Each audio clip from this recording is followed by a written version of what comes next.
Reparou que a hashtag Fique em Casa foi substituída pela hashtag Não Espere? Ao menos no Ministério da Saúde, que é o responsável pelas políticas nacionais nessa área. Aquela ordem inicial de que as pessoas ficassem em casa, do ex-ministro Mandetta, que só procurassem o médico se tivessem um sintoma mais grave, uma falta de ar, foi caindo por terra com o passar dos meses. Os médicos e pesquisadores começaram a entender que esse vírus se espalha muito rápido no organismo e precisa ser atacado de imediato, logo nos primeiros sintomas, ainda que sejam leves. Por isso, a orientação do Ministério da Saúde agora é não espere. Essas duas palavras, com a hashtag que ajuda a espalhar as mensagens nas redes sociais, viraram a imagem do perfil do canal do YouTube do Ministério da Saúde. E os secretários do Ministério passaram a falar abertamente sobre tratamento precoce. Eu sou a Cristina Grêmio, colunista da Gazeta do Povo, e nesse vídeo vou trazer as últimas informações oficiais da equipe que comanda o SUS, o Sistema Único de Saúde, em nível nacional. Na semana passada, fim de novembro, alguns dos 7 secretários do Ministério da Saúde, que são médicos especialistas, fizeram uma entrevista coletiva para falar do balanço do combate à Covid no Brasil. A entrevista não teve muita repercussão, nem na imprensa, nem nas redes sociais. As manchetes giraram mais em torno da questão da vacina, que é a discussão do momento. Mas nessa entrevista coletiva ficou muito clara a posição atual do Ministério da Saúde em relação ao tratamento precoce da doença. Antes de reproduzir exatamente o que os secretários disseram, quero falar das notas informativas do Ministério da Saúde sobre Covid-19, que servem para orientar médicos de todo o país. Todos lembram, que logo que o atual ministro Eduardo Pazuello assumiu o cargo, semanas depois, ali em maio, ele já emitiu uma dessas notas sugerindo um protocolo de tratamento precoce com cloroquina ou hidroxicloroquina. Isso foi divulgado com estardalhaço na época, muita gente considerando um absurdo, sob a alegação de que não havia evidências científicas de que pudesse funcionar. Fato é que na época do ex-ministro Mandetta, o protocolo do Ministério da Saúde já recomendava o uso de hidroxicloroquina em pacientes graves. E isso ficou comprovado que não funcionava, os pacientes não melhoravam.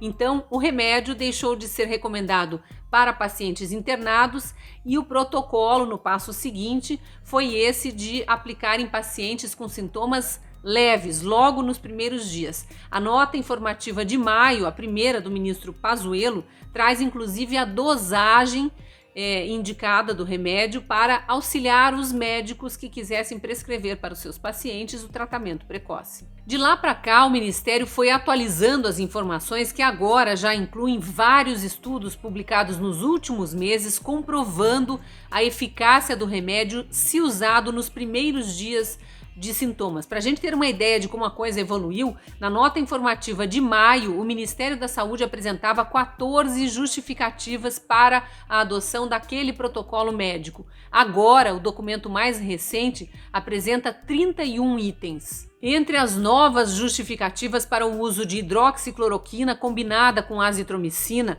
no tratamento inicial, logo nos primeiros sintomas, está o fato de que agora se sabe os pacientes de Covid-19 podem piorar muito rápido. De repente, de uma hora para outra, alguém que tinha só sintomas leves pode começar a apresentar falta de ar e precisar de internação em hospital. Então, a combinação de um antiviral, que é a hidroxicloroquina, com um antibiótico, a azitromicina, é para impedir o avanço do vírus ao mesmo tempo em que o antibiótico combate as infecções provocadas por ele. Outra justificativa apresentada pelo Ministério para defender o protocolo do tratamento precoce é que médicos e hospitais do mundo inteiro estão há meses usando esse mesmo protocolo e tendo muito sucesso na recuperação de pacientes.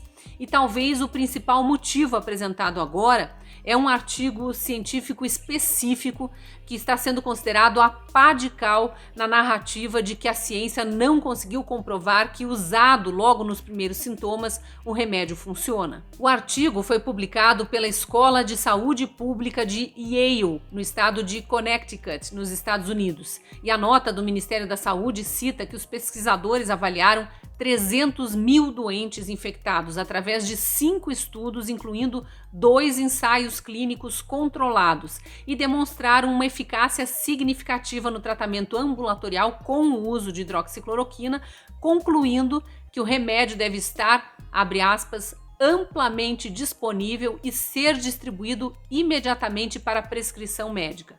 Fecha aspas. Ainda nos itens de justificativa para recomendar o tratamento precoce com hidroxicloroquina, o Ministério da Saúde reforça que esse remédio não apresenta contraindicações nem mesmo para gestantes. Ele lembra que esse remédio vem sendo usado há 80 anos por gestantes que têm doenças autoimunes e que até hoje nenhum estudo científico comprovou qualquer relação entre o uso do remédio e uma eventual má formação do bebê. Todo mundo sabe que remédios que não têm contraindicação para mulheres grávidas são os mais seguros de todos.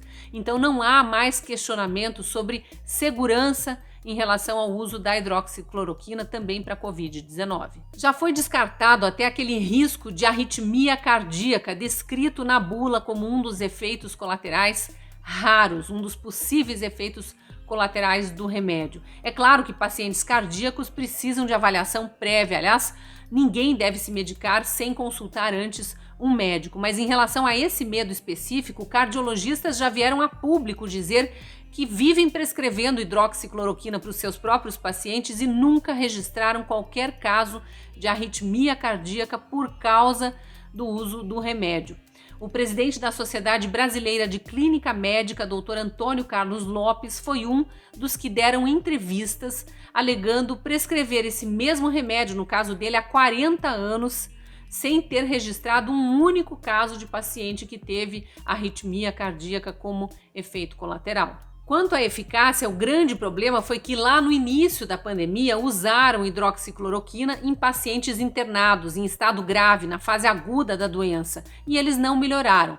Os primeiros estudos, então, analisando pacientes graves que usaram o remédio, comprovaram que para esse fim não funciona. Quando a pessoa já está internada, ela tem que ser tratada com outros medicamentos. A hidroxicloroquina é um antiviral. Funciona logo após a contaminação, quando o vírus ainda está tentando se multiplicar e se espalhar para o organismo. Por isso é que deu resultado na fase 1 da doença, no que os médicos chamam de fase 1, a fase inicial. Quando os médicos começaram a testar o uso do remédio em pacientes logo nos primeiros dias de sintomas, a replicação viral foi controlada, então caiu drasticamente o índice de internações e de mortes nas cidades que adotaram o tratamento precoce como padrão. Eu já citei num outro vídeo o caso específico de Belém do Pará. Qualquer um pode conferir no portal da transparência dos cartórios de registro civil que registram os óbitos como foi a curva de mortes em Belém do Pará, a curva de mortes por Covid em Belém do Pará depois de junho, quando a cidade começou a distribuir kits com os remédios para todos os pacientes que chegavam com sintomas leves da doença. Eu cito Belém, mas tem várias outras cidades no Brasil que também adotaram como padrão o tratamento precoce, e lá no portal da transparência dos cartórios a gente vê a curva caindo e ela não sai mais lá de baixo. São poucas mortes registradas por Covid depois que o tratamento precoce foi adotado. Para não haver dúvidas quanto à eficácia e à segurança do protocolo, na última nota informativa, o Ministério da Saúde anexa os links para acesso a dezenas de estudos, os estudos mais recentes sobre o uso de hidroxicloroquina na fase 1 da doença. E também anexa os comunicados das sociedades médicas garantindo aos profissionais de saúde autonomia para decidir como querem tratar seus pacientes. No total, são 93 documentos anexados lá no site do Ministério da Saúde, na nota informativa, qualquer um pode acessar. O secretário executivo Elcio Franco apresentou um gráfico mostrando a queda da letalidade ao longo das chamadas semanas epidemiológicas. O gráfico mostra que em relação ao número de doentes confirmados, que foi aumentando, a proporção de mortos começou a cair exatamente a partir da semana de 18 de abril, já com o ministro Pazuello no comando do Ministério da Saúde. E caiu mais ainda a partir de 20 de maio, quando foi divulgada aquela nota informativa com o protocolo do tratamento precoce. Nós podemos destacar 2 pontos na linha do tempo. 18 de abril, o período em que o ministro general Eduardo Pazuello chegou no ministério, e 20 de maio, quando nós divulgamos e iniciamos as ações para tratamento precoce. Com isso, a gente consegue observar um decréscimo na letalidade da doença no país.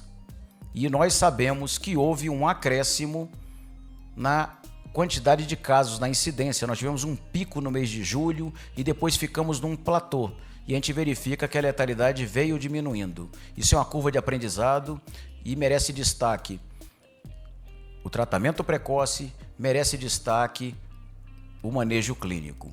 E o aprendizado dos médicos merece destaque a ampliação do horário de funcionamento das unidades básicas de saúde, porque é no tratamento precoce e no diagnóstico precoce que nós vamos começar esse tratamento e evitar um agravamento da doença no paciente. E ele também apresentou a atual taxa de recuperação no Brasil, que está em 90%.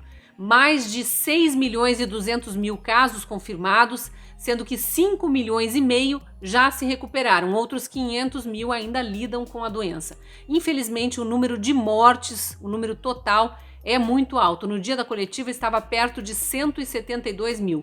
Mas o Brasil, que já esteve em 4º lugar no mundo em número de mortes por milhão, agora ocupa a 10ª colocação. Muitos atribuem a queda ao avanço da aceitação do tratamento precoce. Veja o que disse o secretário de Ciência e Tecnologia do Ministério, Hélio Anhotti, na divulgação do balanço da Covid no Brasil. O caminho está traçado. Tratamento precoce, busca de uma vacina, medidas de higiene, que são medidas inclusive universais que antes mesmo dessa epidemia acontecer, elas já eram preconizadas. Evitar tocar os olhos, tocar a boca, sem a adequada higiene das mãos.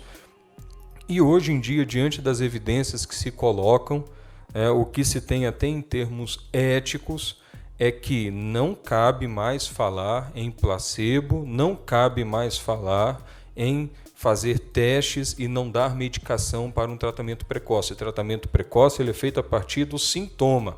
O paciente apresentou sintomas, a gente corre o risco de ser um pouco chato, mas é melhor a gente enfatizar do que deixar passar essa mensagem. Fez o diagnóstico clínico de suspeição, você já está autorizado a tratar. Isso é arte clínica, isso é boa medicina. E é boa medicina baseada em evidências. Pede-se o exame confirmatório, é claro, para ter a definição do caso melhor, mas não se atrasa o tratamento do paciente. E hoje, diante das evidências que temos, é que esse tratamento é benéfico, ele diminui a hospitalização pelas evidências existentes e com um bom grau de segurança, ele diminui a chance de alguém morrer, não é uma cura definitiva, mas ele diminui a chance da pessoa morrer, isso precisa ficar bem claro. Todas as evidências de tratamento precoce, na dose certa, mostram isso. Então, isso tem que ser muito bem esclarecido. O secretário também enfatizou que, por uma questão de justiça e de igualdade, o governo disponibiliza para os pacientes do SUS o mesmo remédio que é vendido nas farmácias e prescrito para pacientes de planos de saúde. A informação passada pelo Ministério da Saúde é que o governo já entregou quase 6 milhões de comprimidos de cloroquina e 300 mil de hidroxicloroquina para estados e municípios que fizeram a solicitação. Mas a gente sabe, que essa questão foi toda politizada e depois que o STF deu autonomia para que estados e municípios decidissem por conta própria suas políticas locais de saúde, muitos optaram por não fazer o tratamento precoce. Então, em muitas cidades, a população, mesmo querendo, não encontra os remédios nos postos de saúde, precisa comprar. Bem, as recomendações do Ministério da Saúde estão aí, cabe a cada um decidir se quer se tratar caso fique doente ou se prefere esperar para ver o que acontece. termino repetindo a fala do secretário Hélio Agnotti. Abre aspas, diante das evidências que temos, esse tratamento é benéfico, diminui a chance de alguém morrer. Fecha aspas. Mas, de novo, não se automedique.